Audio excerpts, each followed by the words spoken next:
बहुत बहुत स्वागत है आपका स्टडी डायग्रास्टिंग सॉल्यूशन पे। मेरा नाम है भारत शर्मा और आज मेरे दिमाग में वैसे आया रैंडमली जो है कि कुछ दिनों पहले मैं सोच रहा था कि इस बैक वॉल को जो है ना कि कुछ इसको बैकग्राउंड देते हैं क्योंकि मैं यहाँ बैठ के जो है वीडियो बनाता हूँ और मुझे लगा कि पीछे में कुछ बैकग्राउंड होना चाहिए सॉलिड सा जो है। तो शुरुआत में मैंने सोचा कि इसको वॉलपेपर लगा देते हैं, करेक्ट।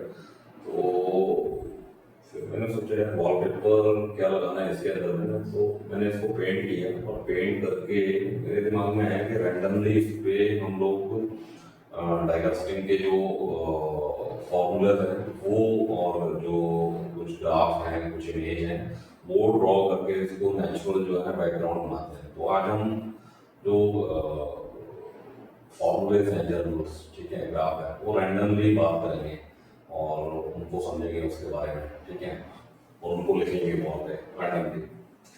तो पहले बात कर लेते हैं हम लोग यहाँ पे मशीन टनेज की, करेक्ट। तो मशीन टनेज का जो फॉर्मूला होता है वो F is equal to P into A, correct. तो P यहाँ पे हम इसको बोलते हैं ज्यादातर क्लैंपिंग फोर्स, ठीक है। F को क्या लिखते हैं ज्यादातर हम लोग क्लैंपिंग फोर्स, बट ये क्लैंपिंग फोर्स नहीं है, क्लैंपिंग फोर्स नहीं है, इसको हम लोग बोलते हैं बोलना चाहिए हमें breaking force, correct. Breaking force क्या होता है कि फॉर एग्जांपल हम आ गई ये अपर डाइवर है इसका और ये लोअर डाइवर है मशीन का, करेक्ट। और यहाँ पे इसका ये फिक्स साइड है, करेक्ट, फिक्स साइड है, और यहाँ पे ये इसका मूविंग साइड है, करेक्ट। और अभी क्या होता है कि यहाँ पे हमारा ये फिक्स डाई होती है और यहाँ पे हमारी ये मूविंग डाई होती है, करेक्ट। और इसमें हमारे यहाँ पे ये शॉर्ट स्लीव जो है होता है इस तरीके से, करेक्ट। यहाँ पे हमारा मेटल कोर होता है, करेक्ट, जिसको हम लोग क्या बोलते हैं कोरिंग बोर्ड। अभी यहाँ से जब प्लंजर आगे जाएगा, करेक्ट, और यहाँ पे जो डिफ्यूजर है हमारा इससे टकराएगा, तो ये जिस प्रेशर से टकराएगा यहाँ पे उसको बोलते हैं हम लोग क्या, कास्टिंग प्रेशर,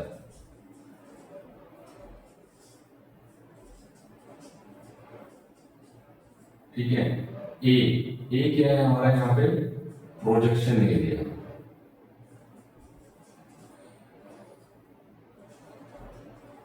प्रोजेक्शन एरिया।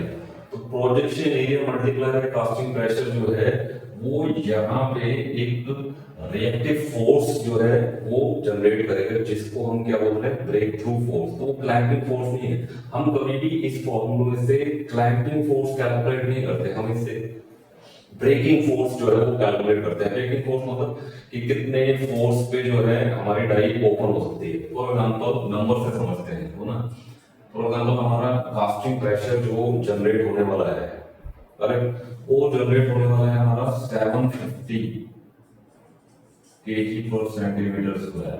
और हमारी प्रोजेक्शन एरिया जो है हमारी डाई का जो है, करेक्ट, वो प्रोजेक्शन एरिया है हमारा 150 सेंटीमीटर स्क्वायर, करेक्ट। तो अब जब इसको हम निकालेंगे यहाँ पे तो ये 750 मल्टीप्लाई बाय 150, करेक्ट, ये जो निकल के आएगा। और अगर हम कैलकुलेट करेंगे इसको तो 750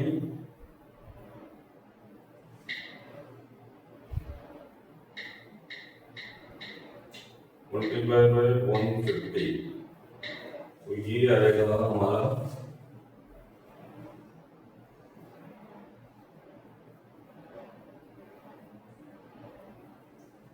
11250। तो ये इतना केजी जो है ना ब्रेकिंग फोर्स आया। अब इसको टन में कन्वर्ट करना है तो सिंपली हम इसको क्या करेंगे, F टन अगर हमें निकालना है तो ये आ जाएगा हमारा 1.2500 डिवाइडेड बाय 1000, करेक्ट। तो ये लगभग निकल के आएगा 112.5 टन, करेक्ट। तो लगभग 112 टन। तो स्टैंडर्ड जो टनिंग मशीन आती है 112 के आसपास, वो होती है हमारे 100 और 120। तो 100 तो वैसे भी ठीक नहीं जाएगा इसके लिए, तो 120 जाएंगे। बट अभी ये सिर्फ ब्रेकिंग फोर्स आया है, क्लैंपिंग फोर्स को हमें कैलकुलेट करना है। तो क्लैंपिंग फोर्स के लिए हम लोग जो इसके अंदर कैलकुलेट हम लेते हैं इसमें, वो लगभग इसमें हम लोग 20% एक्स्ट्रा, जिसको हम फैक्टर ऑफ सेफ्टी के नाम से कंसिडर करते हैं। तो फैक्टर ऑफ सेफ्टी नहीं है, वो तो जरूरत है, नीड है कि मतलब जितना ब्रेकिंग फोर्स है उससे ज्यादा तो हमें लेना ही पड़ेगा, करेक्ट। तो इसके अंदर में जब हम 1.2 से मल्टीप्लाई करेंगे तो हमारा कहीं पे जाके जो है ना वो क्लैंपिंग फोर्स जो है वो आएगा,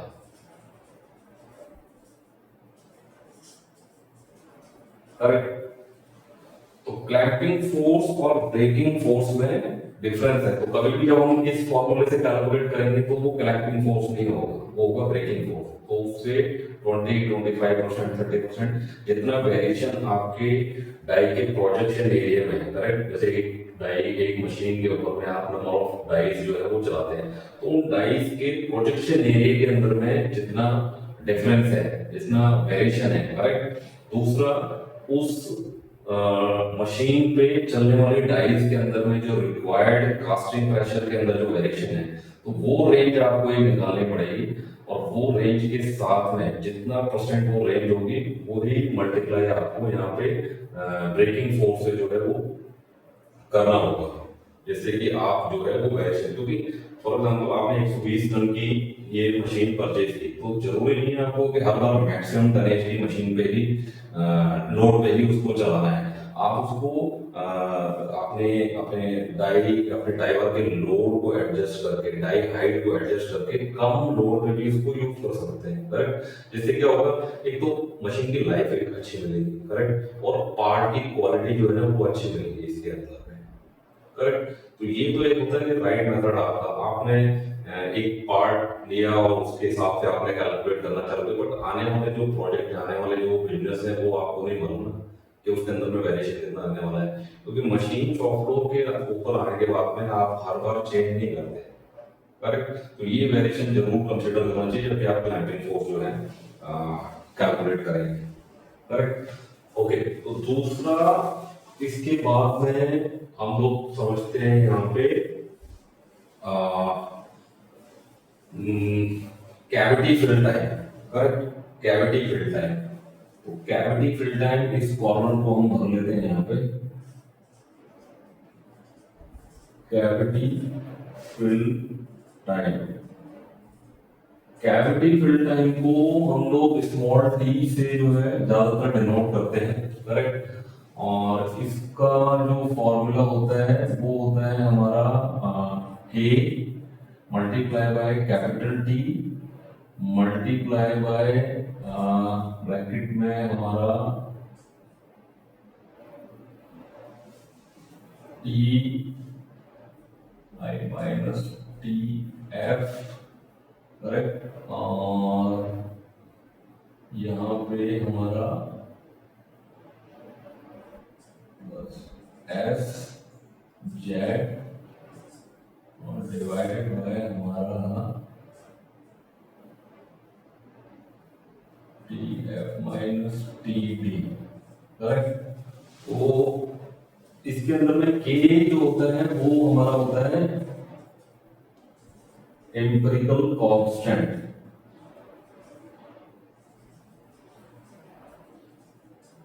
करेक्ट। एम्पिरिकल कांस्टेंट, इसकी जो वैल्यू होती है वो भी कांस्टेंट होती है 0.034, करेक्ट, 0.034। और इसकी यूनिट जो है ना वो होती है सेकंड पर एमएम, करेक्ट। और जो ये कैपिटल टी है हमारा, ये हमारा है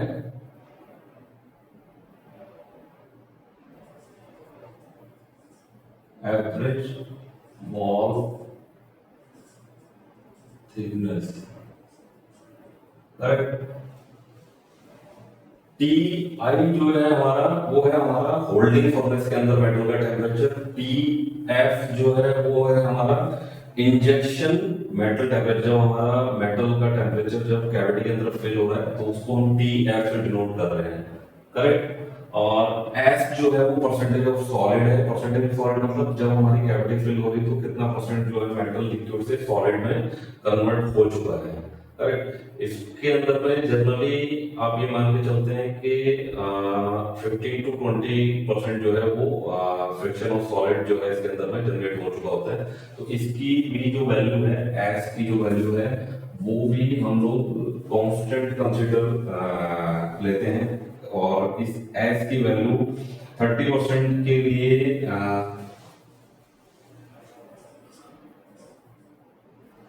अप टू 5 mm अगर हमारी कास्टिंग की वॉल थिकनेस है तो हम लोग इसमें 30% जो है वो कंसीडर करते हैं। ऐसे ही Z की वैल्यू जो है वो यूनिट ऑफ कन्वर्जन है, तो ये भी कांस्टेंट वैल्यू है जिसकी वैल्यू है 4.8। तो इसमें K कांस्टेंट है, S कांस्टेंट है, Z कांस्टेंट है, करेक्ट। टी आई जैसे मैंने बताया होल्डिंग फर्नेस के अंदर टेम्परेचर। टी एफ जो है हमारा वो है हमारा जब इंजेक्शन हमारा कैविटी के अंदर में हो रहा है, यानी कि मेटल जब कैविटी में फिल हो रहा है।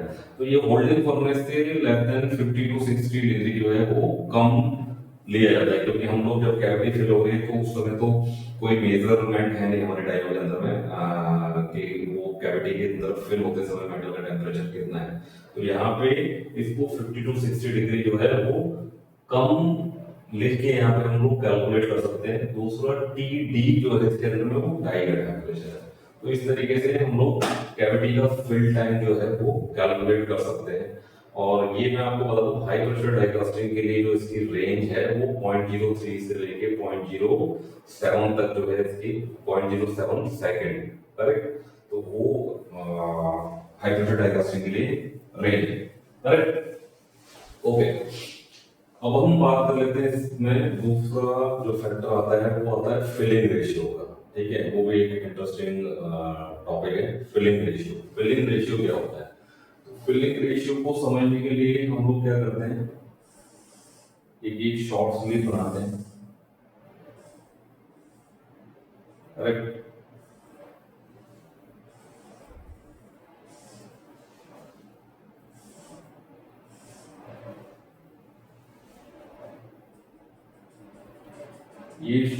ये हमारा शॉर्ट स्लीव है, करेक्ट। और इस शॉर्ट स्लीव के अंदर में ये मोल्टन मेटल जो है इस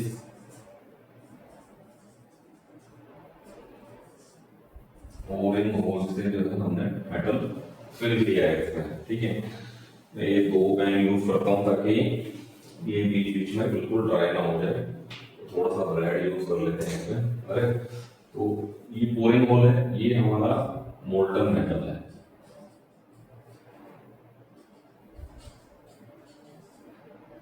ये मोल्टन मेटल है हमारा। ये हमारा यहाँ पे प्लंजर है, करेक्ट। और ये हमारे प्लंजर रॉड है, करेक्ट। तो इस शॉर्ट स्लीव की जो लेंथ है, करेक्ट, इस शॉर्ट स्लीव की लेंथ मैं इंक्लूडिंग करके बता रहा हूँ आपको स्क्रू बुश। और कभी जब हम फिलिंग रेशियो कैलकुलेट करेंगे तो इसके अंदर में स्क्रू बुश की हाइट जो है वो कंसीडर करेंगे, जिसको हम लोग ड्राई शॉर्ट लेंथ कहते हैं, ऑरिजिनल लेंथ कहते हैं, डिस्ट्रीब्यूटर लेंथ कहते हैं। वो जो लेंथ है उसको मैं स्मॉल एच से जो है वो डिनोट कर रहा हूँ यहाँ पे, करेक्ट। और इसका जो डायमीटर है वो मैं स्मॉल डी से जो है डिनोट कर रहा हूँ यहाँ पे, करेक्ट। अब फिलिंग रेशियो अगर हमें निकालना है, फिलिंग रेशियो, फिलिंग रेशियो क्या होता है कि जितना भी मेटल हमने पोर किया है, यानी कि शॉर्ट वेट, जितना शॉर्ट वेट होता है हम लोग लैडल से जो है ऑटो लैडल से उसको पोर करते हैं शॉर्ट स्लीव के अंदर में, तो वो क्या हो गया हमारा शॉर्ट वेट। तो शॉर्ट वेट ना लिख के मैं यहाँ लिख रहा हूँ अभी शॉर्ट वॉल्यूम डिवाइडेड बाय हमारा शॉर्ट स्लीव का volume, short sleeve volume, correct. Short volume का क्या फॉर्मूला होता है? अगर शॉर्ट वॉल्यूम निकालना हो तो शॉर्ट वॉल्यूम अगर निकालना है हमें तो शॉर्ट वेट डिवाइडेड बाय हमारे एल्युमिनियम स्पेसिफिक ग्रेविटी, ठीक है। एल्युमिनियम स्पेसिफिक ग्रेविटी कितनी होती है हमारी 2.6 ग्राम पर सेंटीमीटर क्यूब। एल्युमिनियम के लिए स्पेसिफिक ग्रेविटी कितनी होती है 2.6 ग्राम पर सेंटीमीटर क्यूब, करेक्ट। तो हमारा शॉर्ट वॉल्यूम निकल के आएगा। शॉर्ट स्लीव का वॉल्यूम जो है, इस कंप्लीट शॉर्ट स्लीव का जो वॉल्यूम है वो क्या हो जाएगा हमारा short sleeve volume is equal to हमारा pi r square h, correct. तो आर हमारा क्या हो जाएगा d/2, इसका जो भी हमारे शॉर्ट स्लीव का डायमीटर है, और एच हमारी जो हो जाएगी डिस्ट्रीब्यूटर लेंथ। तो अब इसके अंदर में समझने वाली बात यह है कि इसका फायदा क्या है, फिलिंग रेशियो निकालना है क्यों हमें, करेक्ट। तो फिलिंग रेशियो क्या बताता है कि आपके शॉर्ट स्लीव के अंदर में कितना परसेंटेज ऑफ जो एयर है वो कितना है। फॉर एग्जांपल इस शॉर्ट स्लीव का वॉल्यूम जो है, शॉर्ट स्लीव का फिलिंग रेशियो जो है वो 30% आता है। तो वो ये बताता है कि इसमें शॉर्ट स्लीव में सिर्फ इस पूरे शॉर्ट स्लीव के वॉल्यूम का 30% ही हमारा मेटल है, बाकी का इसमें 70% जो है वो एयर है। इट मीन्स क्या है कि जब हमें स्लो स्पीड कैलकुलेट करना होगा, जो कि हम आगे भी कैलकुलेट करेंगे, तो उस समय इसकी प्लंजर की स्लो स्पीड जो है उस फिलिंग रेशियो के ऊपर डिपेंड करेगी। वो उतना ही स्लो या फिर उसकी स्पीड इस बात पे निर्भर करेगी कि उसका फिलिंग रेशियो कितना है, उसमें परसेंटेज ऑफ एयर जो है वो कितनी है, करेक्ट। और दूसरा इसमें फिलिंग रेशियो जो है वो इम्पोर्टेंस रखता है अपनी कि मशीन से जो पावर हमें लेनी है, जैसे जैसे इसका फिलिंग रेशियो ज्यादा होगा, करेक्ट, फिलिंग रेशियो इसके अंदर में ज्यादा होगा, तो उस समय हमें मशीन से पावर जो है वो ज्यादा चाहिए होगी। इसको भी हम समझेंगे कि कैसे जो है ना मशीन से पावर जो है हमें ज्यादा लेनी पड़ेगी, आगे हम इसको समझेंगे, करेक्ट। तो अगला जो फॉर्मूला है, अगला जो फॉर्मूला है हमारे पास में, तो अगला फॉर्मूला जो है हमारे पास में वो है गेट एरिया। डाई का जो गेट एरिया है वो कैसे कैलकुलेट करते हैं, करेक्ट। तो गेट एरिया में जो है यहाँ पे लिख लेता हूँ, correct.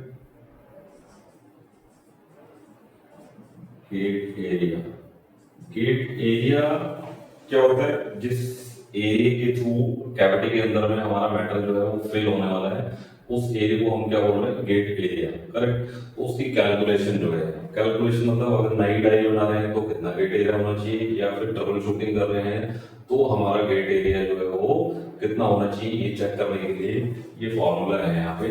Gate area is equal to हमारा डिस्चार्ज अपॉन हमारा गेट वेलोसिटी, करेक्ट।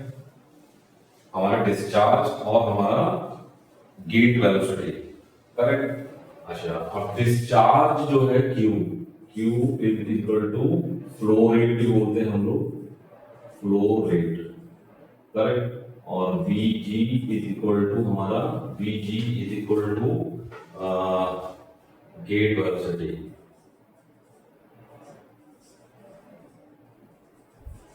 करेक्ट। तो डिस्चार्ज कैसे कैलकुलेट करेंगे हम लोग, Q जो होता है हमारा वो होता है हमारा सॉरी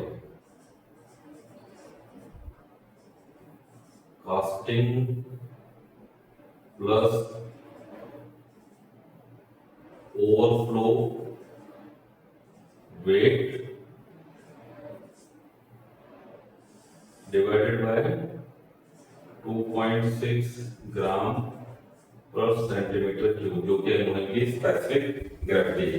तो इस तरीके से हम लोग हमारा फ्लो रेट और ये डिवाइडेड बाय हमारा फिलिंग टाइम, करेक्ट, जो हमने कैविटी का फिल टाइम जो यहाँ से इस फॉर्मूले से कैलकुलेट करेंगे वो यहाँ पे रख के हम लोग फ्लो रेट निकाल सकते हैं, किस फ्लो रेट से हमारी कैविटी जो है फिल हो रही है।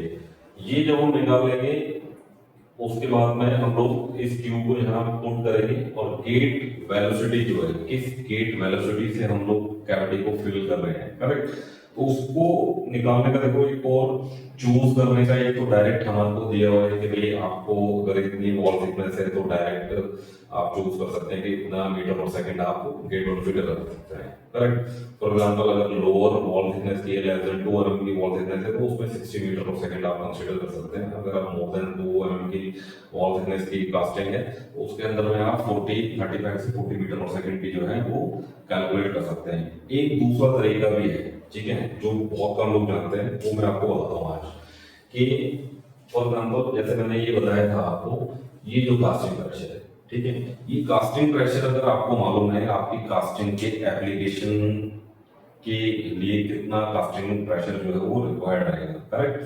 फॉर एग्जांपल आपको कोई इंजीनियरिंग पार्ट बनाना है, कोई लीकेज प्रूफ पार्ट बनाना है, तो उसके अंदर में आप जो है ये कास्टिंग प्रेशर जो है वो 800 जो है कंसीडर करेंगे, करेक्ट। कोई इलेक्ट्रॉनिक या फिर होम अप्लायंस का कोई पार्ट बनाना है, करेक्ट, तो उसके अंदर में आप लोग जो है तो 650 से 750 kg पर सेंटीमीटर स्क्वायर जो है वो रह सकते हैं। तो ये अगर आपने सेलेक्ट किया है कि भाई मेरी कास्टिंग, ये वैलिडेट किया हुआ है कि मेरी कास्टिंग के लिए कितना कास्टिंग प्रेशर जो है वो रिक्वायर्ड होगा, तो उसके अगेंस्ट में जो है आप उसके रेफरेंस से जो है आप अपनी गेट वेलोसिटी जो है वो कैलकुलेट कर सकते हैं। कैसे, तो मैं आपको बताता हूँ। एक फॉर्मूला होता है कि से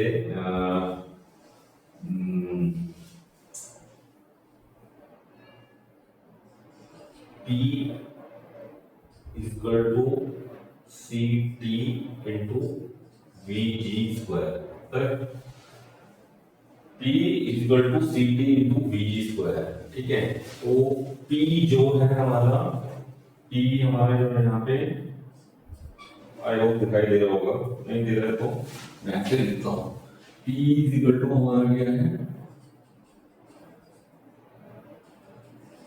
casting pressure, correct. C T जो है हमारा वो है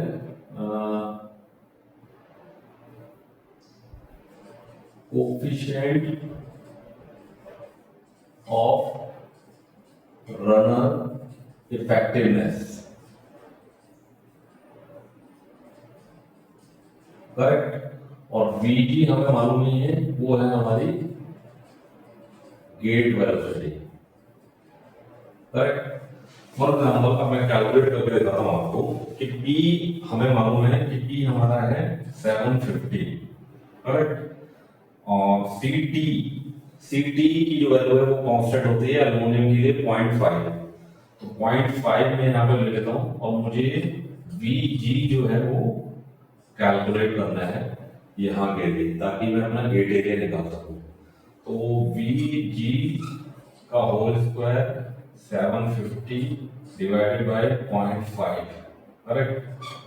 तो VG इक्वल टू, कैलकुलेट अगर करके देखेंगे हम लोग इसको, आप भी कैलकुलेट करके देख कितना आता है,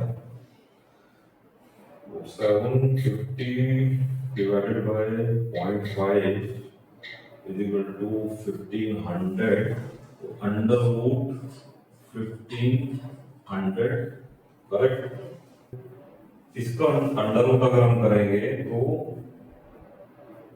ये आएगा 38 के आसपास ना, तो 38 मीटर पर सेकंड। तो गेट वेलोसिटी हमें यहाँ से कितनी मिलती है, 38 मीटर पर सेकंड, करेक्ट। तो ये जो है 38 मीटर पर सेकंड जो है हम लोग यहाँ से यहाँ पे पुट कर सकते हैं। तो यहाँ से हम लोग गेट एरिया यहाँ पे अपना कैलकुलेट कर सकते हैं। तो गेट एरिया क्या होता है कि फ्लो रेट डिवाइडेड बाय हमारा गेट वेलोसिटी, ठीक है। फ्लो रेट हम लोग कैसे कैलकुलेट कर सकते हैं, अपना अपना कास्टिंग प्लस ओवरफ्लो वेट का डिवाइडेड बाय हमारी एल्यूमिनियम की डेंसिटी, करेक्ट, और डिवाइडेड बाय हमारा कैविटी फिल टाइम, जो कि हम लोग इस फॉर्मूले से कैलकुलेट कर सकते हैं। हाँ, एक और फॉर्मूला है हमारा हाई स्पीड लेंथ का, करेक्ट, हाई स्पीड लेंथ का। तो मैं यहाँ पे लिख लेता हूँ high speed length, correct.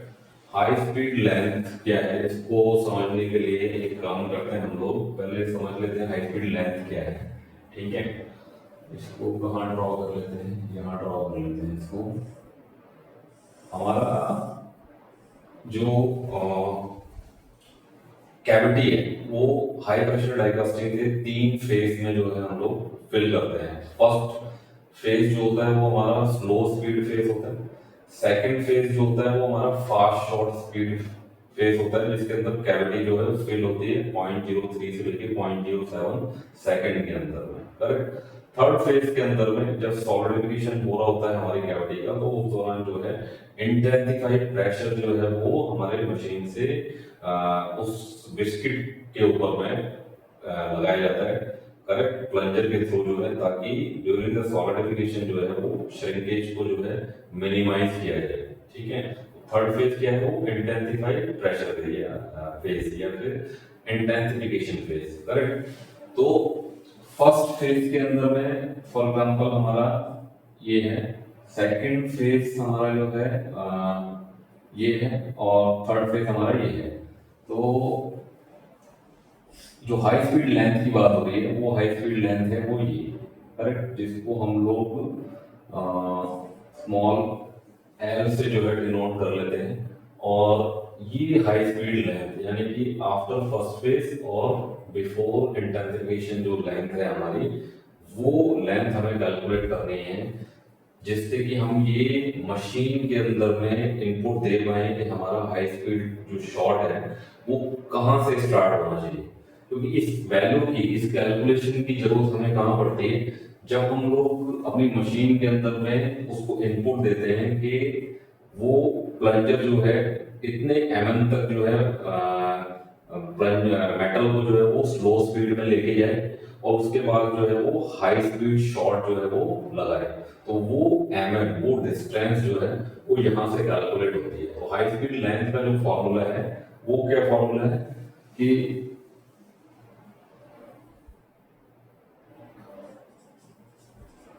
Casting plus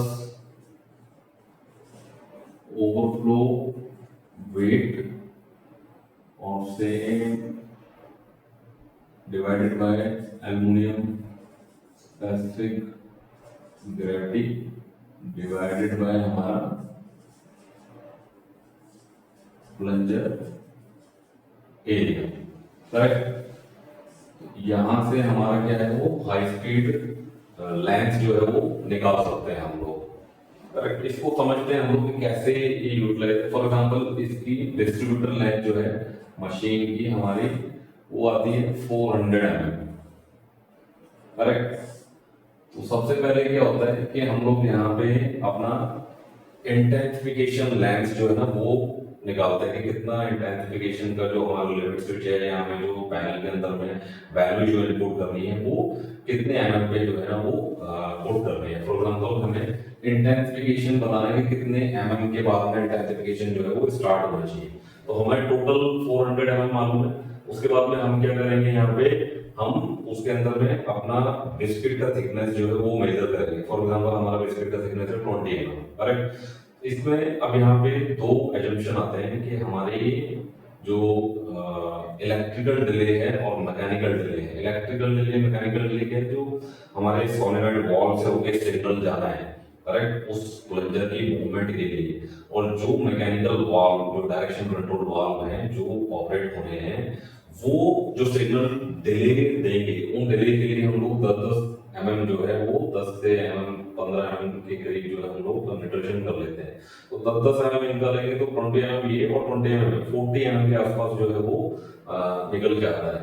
तो जनरली हम लोग इस वजह से इसको एक 40 या 50 mm के आसपास जो है हम लोग इसको कंसिडर कर लेते हैं। तो हम लोग अगर छोटा प्लंजर डायमीटर है, ठीक है, और विस्केट थिकनेस जो है वो कम है, लेस देन 20 mm है, तो उस केस के अंदर हम मशीन नहीं है, तो उस केस में हम लोग 10 mm ही कंसिडर करेंगे। करेक्ट। तो इसमें 40 mm अगर हम माइनस करेंगे यहाँ से तो ये निकल के आएगा 360। तो हम ये बताएंगे कि यहाँ पे इसको 360 mm पे हमें इसको इनपुट देना है कि 360 पे इंटेंसिफिकेशन ऑन हो जाए। फॉर एग्जाम्पल हमारे कास्टिंग का और ओवरफ्लो का जो वेट है वो हमारा निकल के आया है 800 ग्राम। करेक्ट। एल्यूमिनियम का है 2.6। प्लंजर एरिया जो है हमारा वो 60 mm का प्लंजर है, मैं जूम कर देता हूँ। करेक्ट। तो यहाँ पे अगर हमें ये निकालना है पहले प्लंजर कास्टिंग प्लस ओवरफ्लो और अपॉन के एल्यूमिनियम स्पेसिफिसिटी जो कि इसका वॉल्यूम निकालेगा। करेक्ट। तो इसका वॉल्यूम अगर हम लोग निकालेंगे तो 800 डिवाइडेड बाय 2.6, तो ये निकल के आएगा 307। करेक्ट। तो मैं यहाँ लिख देता हूँ 307 और divided by plunger area. Plunger area निकालने के लिए क्या करेंगे हम लोग 3 पॉइंट यहाँ पे लिखता हूँ 3.14 multiply by r square, pi r square plunger area. तो प्लंजर का डाया मैंने कितना बताया 60 mm। करेक्ट। और इसकी आर जो हो जाएगी वो 30 mm। करेक्ट। और इसको अगर हम लोग सेंटीमीटर में कन्वर्ट करेंगे तो वो हो जाएगा हमारा 3 सेंटीमीटर। तो मैं यहाँ पे क्या लिखूंगा 3.14 जो पाई की वैल्यू है और multiply by 3 multiply by 3। Correct. तो यहाँ से क्या निकल के आएगा मेरा प्लंजर का एरिया। इसको अगर कैलकुलेट करेंगे यहाँ पे 3.14 मल्टीप्लाई बाय 3 मल्टीप्लाई बाय 3, तो ये मिल गया है 28.26। करेक्ट। और यहाँ से अगर इसकी वैल्यू हम लोग निकालेंगे 307 divided by 28.26 equal to 10.86 centimetre, और mm में कन्वर्ट करेंगे तो 100 mm के आसपास जो है ये 108 mm। ठीक है। 108 mm के आसपास की हाई स्पीड लेंथ आएगी। अब 108 जो निकल के आई है वो ये निकल के आई, ये 108 है। ठीक है। तो हमें यहाँ पे जो सेट करना है अपना हाई स्पीड स्टार्ट पोजीशन, वो कैसे करेंगे 360 माइनस 108। करेक्ट। 360 माइनस 108 जो कि है 252। तो हम लोग इसको क्या बोलेंगे 252 mm के ऊपर में हाई स्पीड स्टार्ट जो है वो हो जानी चाहिए। करेक्ट। तो इस तरीके से ये हाई स्पीड लाइन जो है हमारे लिए यूजफुल हो सकती है। करेक्ट। ऐसे ही हम लोग फर्स्ट फेज की लाइन भी निकाल सकते हैं। फर्स्ट फेज लाइन पे कुछ नहीं बचा है हमारे पास में, वो ऑटोमेटिक ही फर्स्ट फेज लाइन निकल के आ गई 400 minus 40 minus 108 is equal to first phase line. Correct. Okay. अब हमारे पास में आता है फर्स्ट फेज की स्पीड कैलकुलेट करने का फॉर्मूला। करेक्ट। तो फर्स्ट फेज की स्पीड कैलकुलेट करने के लिए पहले तो मैं ये चेहरा हटाऊंगा ताकि मैं वहां जा सकूं आपको। यहाँ पे मैं लिख लेता हूँ फर्स्ट फेज की स्पीड जो है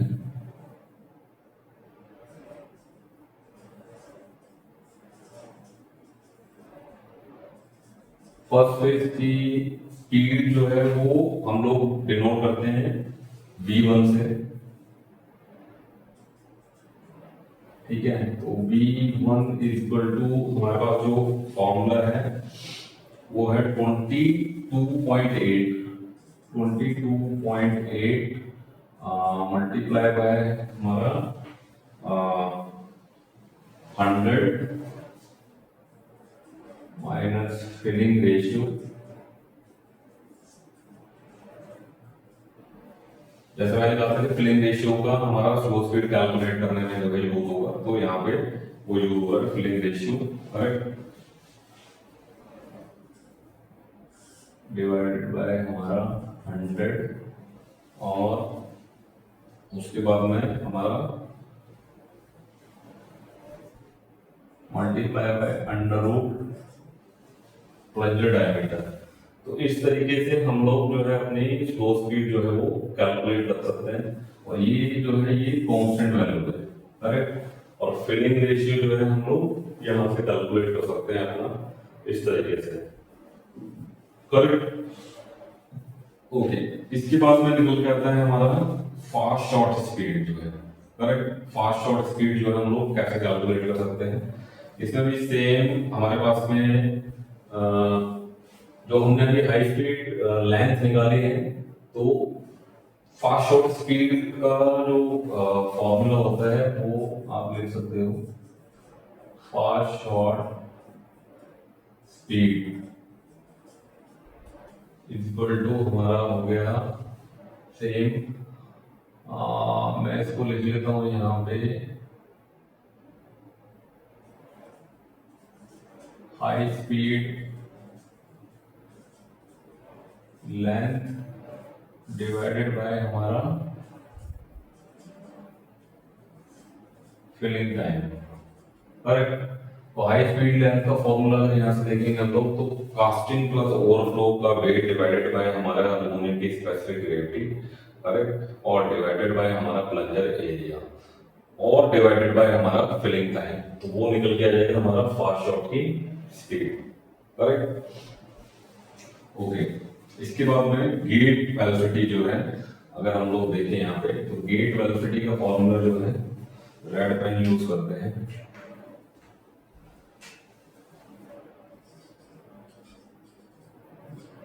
गेट वेलोसिटी, करेक्ट।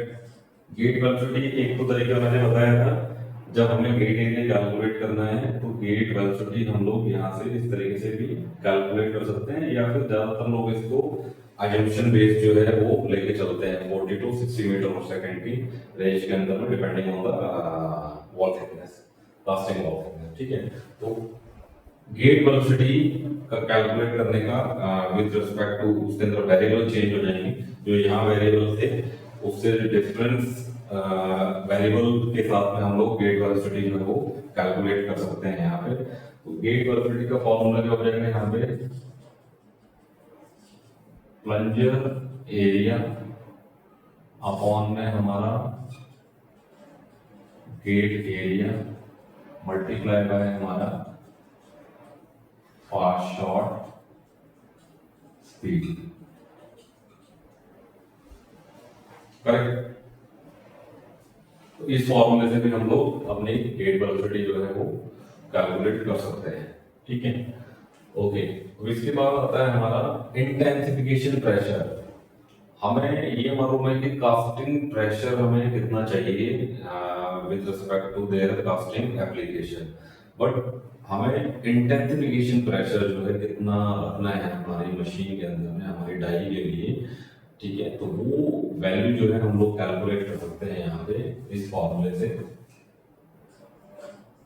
आईपी, जिसको मैं डिनोट कर रहा हूँ अपना इंटेंसिफिकेशन प्रेशर से, ठीक है। सीपी मल्टीप्लाई बाय हमारा स्मॉल डी अपॉन में कैपिटल डी का होल स्क्वायर, करेक्ट। और यहाँ पे आईपी जो है वो हमारा इंटेंसिफिकेशन प्रेशर है, सीपी जो है हमारा वो कास्टिंग प्रेशर है, ठीक है। और स्मॉल डी जो है हमारा प्लंजर डायमीटर, ठीक है। और कैपिटल डी जो है, कैपिटल डी जो है वो हमारा हाई प्रेशर डाइकास्टिंग मशीन का इंजेक्शन पिस्टन का हमारा डायमीटर है, correct. Injection piston diameter, correct. तो इस तरीके से हम लोग अपना आईपी जो है यहाँ पे कैलकुलेट कर सकते हैं कि कितना आईपी हमें चाहिए होगा, करेक्ट। एक कैलकुलेशन करके देखते हैं यहाँ पे ना इसकी, तो इसकी कैलकुलेशन हम लोग यहीं पे करके देखते हैं, करेक्ट। यहाँ पे मैं कर लेता हूँ, आईपी मुझे कैलकुलेट करना है, ठीक है। यहाँ पे मैं ब्लू पेन यूज कर लेता हूँ। आईपी मुझे अगर कैलकुलेट करना है तो सीपी मुझे मालूम है कि 750 जो है मुझे लिया था मैंने यहाँ पे एक। तो 750 के लिए मुझे आईपी कितना लगाना होगा? तो 750 मल्टीप्लाई बाई स्मॉल डी कितना है मेरे पास में? प्लंजर का डायमीटर 60 में अज्यूम कर लेता हूँ, करेक्ट। तो यहाँ पे 60 और सेंटीमीटर में 6 हो जाएगा। और मशीन फॉर एग्जाम्पल मेरी है 180 टन मशीन है और उसका इंजेक्शन का जो सिलेंडर का डायमीटर है वो है मेरा 120 का, करेक्ट, 120 एम का। तो मैं यहाँ 12 एम लिख लेता हूँ, 12 सेंटीमीटर का होल स्क्वायर, ठीक है। अब मैं अगर इसको सॉल्व करूंगा तो क्या आएगा? ओके, तो ये निकल के आएगा 6 divided by 12.5 multiplied by 0.5 is equal to 0.25 multiplied by 750 तो 187, ये निकल के आएगा 187.5 kg पर सेंटीमीटर स्क्वायर, करेक्ट। तो आईपी मुझे कितना लगाना होगा? 187.5 kg पर सेंटीमीटर स्क्वायर, ठीक है। अब होगा क्या कि जैसे जैसे आपका मशीन का इंजेक्शन या प्लंजर डाई का प्लंजर डायमीटर चेंज होगा तो ये इंटेंसिफिकेशन जो प्रेशर है आईपी जो है वो चेंज होगा, भले ही सेम कास्टिंग प्रेशर हमें चाहिए हो उसके अंदर, करेक्ट। तो इंटेंसिफिकेशन प्रेशर जो है हम लोग यहाँ से निकाल सकते हैं, करेक्ट। ओके, तो ये तो फॉर्मूले की बात हुई, ठीक है। हो सकता है कुछ और फॉर्मूले हो जो मैंने अभी यहाँ पे ना लिए हों, करेक्ट। और ऑलमोस्ट मैंने फॉर्मूले जो है यहाँ पे ले लिए हैं। गेट एरिया हो गया है, कैविटी फिल टाइम हो गया है, क्लैंपिंग फोर्स हो गया है, यहाँ पे हाई स्पीड लेंथ हो गई है, फिलिंग रेशियो हो गया है, casting pressure, intensification pressure, gate velocity, fast short speed, first phase length जो है वो हो गए हैं यहाँ पे, करेक्ट।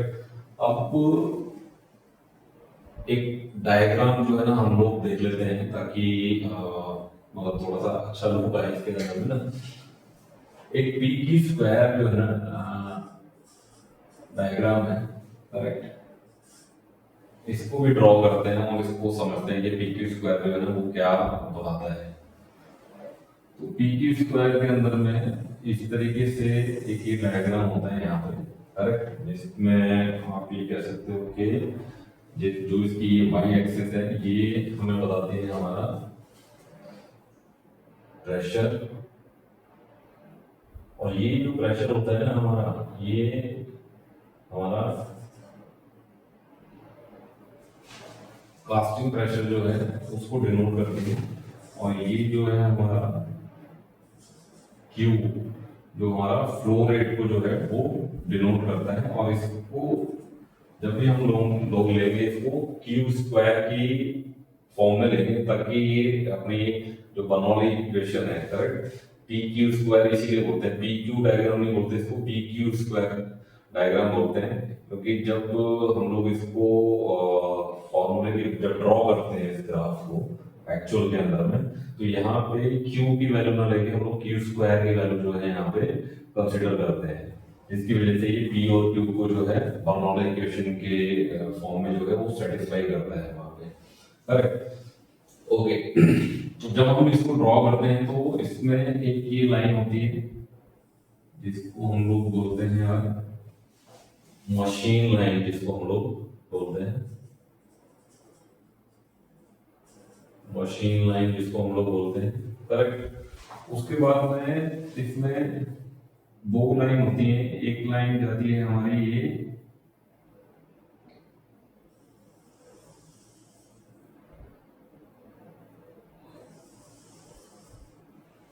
इस लाइन को बोलते हैं हम लोग हाई गेट वेलोसिटी लाइन, और ये लाइन को हम लोग बोलते हैं यहाँ पे लो गेट वेलोसिटी लाइन, करेक्ट। और इसके बीच में यहाँ पे इस तरीके से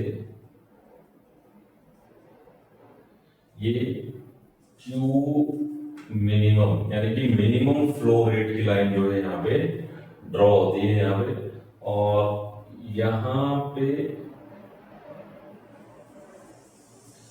एक सेंटर से जो है हमारी ये सीटी की लाइन, जिसको हम लोग बोलते हैं डाई लाइन, करेक्ट। ये डाई लाइन हमारा जो है गेट एरिया भी जो है डिफाइन करने वाली है। मशीन लाइन जो है ये हमारी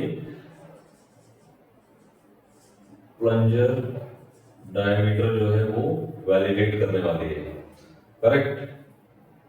अच्छा, अभी अगर इस लाइन को आप समझोगे कि जैसे जैसे हमारा फ्लो रेट कम होगा यहाँ पे, करेक्ट, ये फ्लो रेट अगर हमारा कम होता है यहाँ पे, ये लाइन अगर इस तरीके से यहाँ ड्रॉ होती है, यहाँ की जगह जो है Q1 और Q2, तो यहाँ पे प्लंजर डायमीटर कम होगा, यहाँ पे प्लंजर डायमीटर ज्यादा होगा। कम प्लंजर डायमीटर वाला जो है वो कम फ्लो रेट देगा, यानी कि वो ज्यादा फिलिंग टाइम लेगा। अगर ये इस Q1 के अंदर में हमने अगर प्लंजर डायमीटर अपना डिजाइन किया तो ये फिलिंग टाइम जो है वो ज्यादा लेगा, यानी कि उसके अंदर में सरफेस डिफेक्ट जो है वो आने के चांस ज्यादा है, करेक्ट। बट इसी केस के अंदर में ये लाइन इस तरीके से रहती है, ये यहां से आके सेम इसी फ्लो रेट पे मैच करती है, करेक्ट। तो यहाँ पे ये अगर P1 है और ये अगर P2 है, तो यहाँ पे भी जो कास्टिंग प्रेशर है कम होगा, जिसकी वजह से श्रिंकेज से रिलेटेड जो डिफेक्ट है कास्टिंग के अंदर में वो आ सकते हैं, बट सरफेस डिफेक्ट जो है वो नहीं आएंगे, क्योंकि फ्लो रेट जो है वही है इस केस के अंदर में, करेक्ट। तो हमारी जो प्रोसेस विंडो बनती है वो हमारी यहाँ पे कहीं पे बीच में बनेगी, करेक्ट। प्रोसेस विंडो जो है हमारी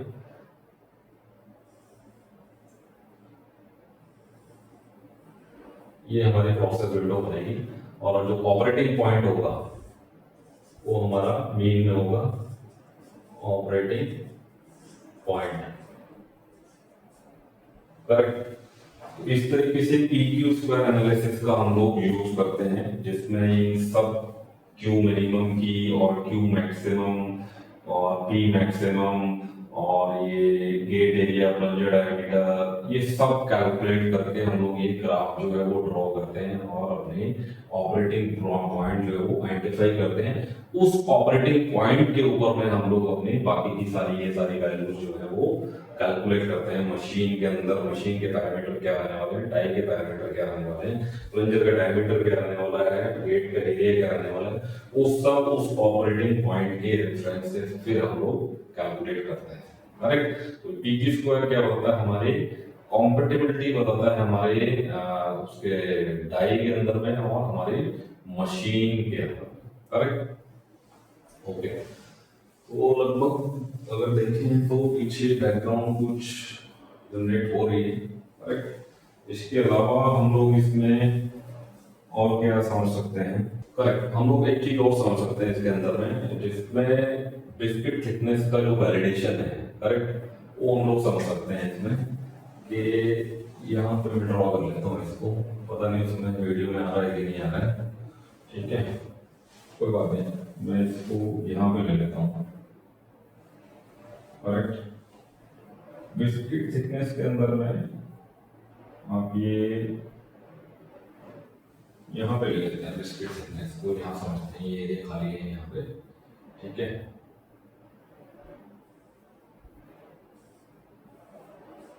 ये बिस्किट थिकनेस है, ये हमारा रनर है,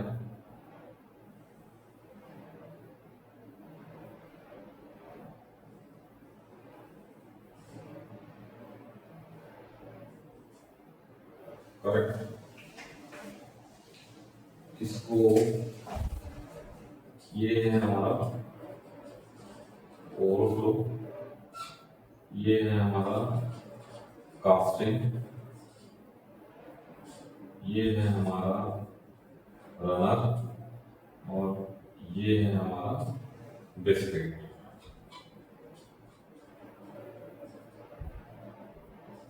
बिस्किट थिकनेस। करेक्ट। अब मैं कहता हूँ इस कास्टिंग की थिकनेस है T1, रनर की थिकनेस है T2 और बिस्किट की है T3। तो जो बिस्किट इनकी थिकनेस का जो रेशियो या फिर जो ऑर्डर में जो रहना चाहिए वो इस तरीके से रहना चाहिए, T3 greater than T2 greater than T1। जब ये कंडीशन जो है सेटिस्फाई होगी तब ये वाली कंडीशन जो है, अगर मैं इसका टेम्परेचर T3 कैपिटल T3 और यहाँ पे टेम्परेचर कैपिटल T2 और यहाँ पे टेम्परेचर जो है कैपिटल T1 लूँ तो फिर ये कंडीशन यहाँ पे सेटिस्फाई होगी। Capital T3 greater than capital T2 greater than capital T1। Correct. तो यहाँ पे जब इसका टेम्परेचर ज्यादा होगा वो किस कंडीशन में होगा, जब इसकी वॉल थिकनेस ज्यादा होगी बिस्किट थिकनेस की, और तभी ये लास्ट में सॉलिडिफाई होगा और वो जो हमारा इंटेंसिफिकेशन प्रेशर है उसको वो आगे जो है वो पहुंचा पाएगा, उसको ट्रांसफर कर पाएगा और इफेक्टिव जो है वो हो पाएगा। करेक्ट। तो उस इसीलिए बिस्किट थिकनेस वैलिडेशन जो है वो हमें इस कंडीशन में करना चाहिए कि रनर की जो मैक्सिमम थिकनेस है T2 उससे 1.2 टाइम्स जो है वो बिस्किट की थिकनेस जो है वो होनी चाहिए ताकि ये कंडीशन जो है वो सेटिस्फाई कर सके और श्रिंकेज को मिनिमाइज कर पाए। करेक्ट। ओके।